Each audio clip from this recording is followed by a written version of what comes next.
In the past 3 weeks alone, India has added 1 million cases of confirmed coronavirus infections to its total tally.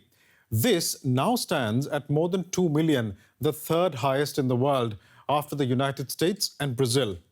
While testing rates in the country have gone up dramatically, there are concerns the official figure of 2 million may not represent the true extent of COVID-19 infections in the country. 2 million cases of a deadly, highly contagious virus. These are not the scenes you expect. Yet, India seems to have taken COVID-19 in its stride. Shopkeeper Tanveer Arora is keeping busy. Though business is far slower than what it once was, he is just glad to be up and running once more. Life has to start again. Everyone knows that we need to take precautions. People know that they have to maintain social distancing because things are going to stay this way. Despite the high caseload, people are still finding reassurance in other numbers. 2 out of every 3 COVID-19 patients in India have recovered. The official mortality rate is low as well. And Delhi has set an example. In June, Delhi's healthcare infrastructure was overwhelmed by a dramatic rise in cases. But with aggressive testing and isolation, today the recovery rate stands at 90%.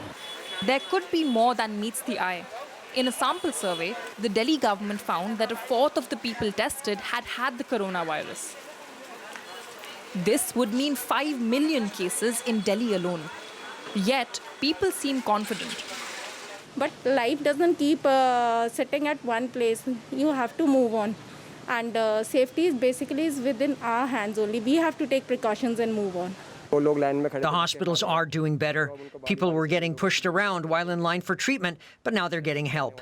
There's no longer anything to be afraid of. There's no problem. We're doing okay.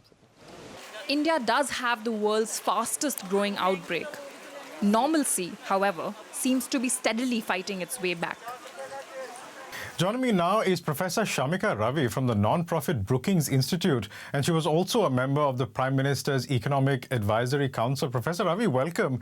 The third highest caseload in the world with more than 2 million cases.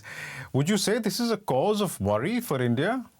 Well, it's more a cause of worry because in terms of the absolute numbers and what India's healthcare infrastructure can accommodate. So it's not as much a concern from a global perspective if India's ranked number 1, 2 or 3 in terms of the caseload. But the real binding constraint becomes the relatively weak health infrastructure in a lot of the states where the infection is spreading now.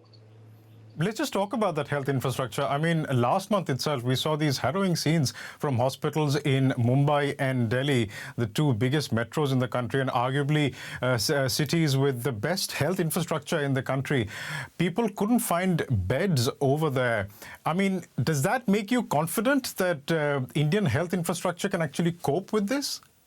Well, given that the situation in Delhi has started to improve as of last month and a half, we are seeing similar improvements in Chennai, which is the second highest. Tamil Nadu is the second largest state in terms of the caseload. Well, things have not worsened in Mumbai. Of course, they haven't improved terribly either. So there is reason to believe that if managed well, I think states can sort of handle the crisis. But I do think now, given the overall caseload, the focus of policymakers truly has to be in terms of minimizing the death rate rather than, keeping count low.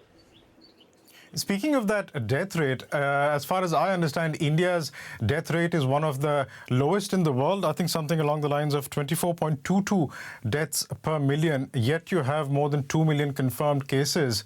Can you explain this mismatch? Well, one is now the death rate isn't 24 anymore, it's close to 30.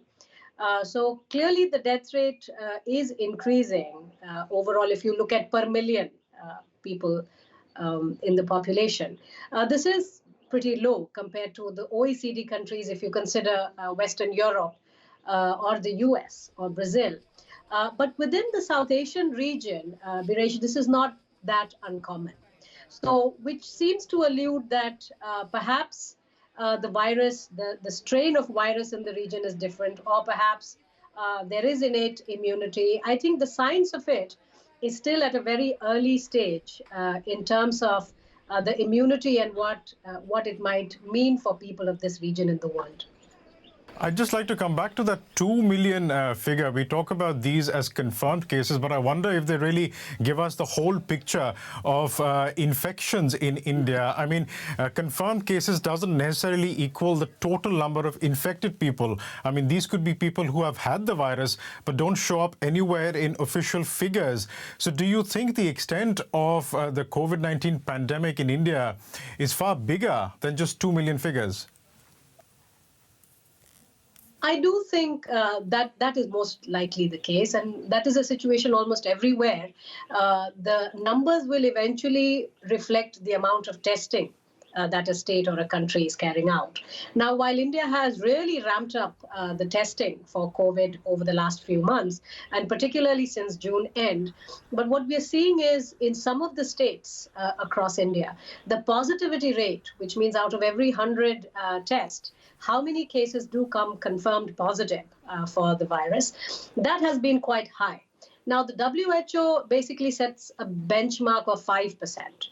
And yet we do have states like Maharashtra and Telangana, which are relatively economically more developed part of the country, where positivity rate is much above 15%. So I do think there are huge variations, and India doesn't have one uniform story. There are many stories unfolding simultaneously. Always the case with India, isn't it? Professor Shamika Ravi from the Brookings Institute, thank you very much for joining us.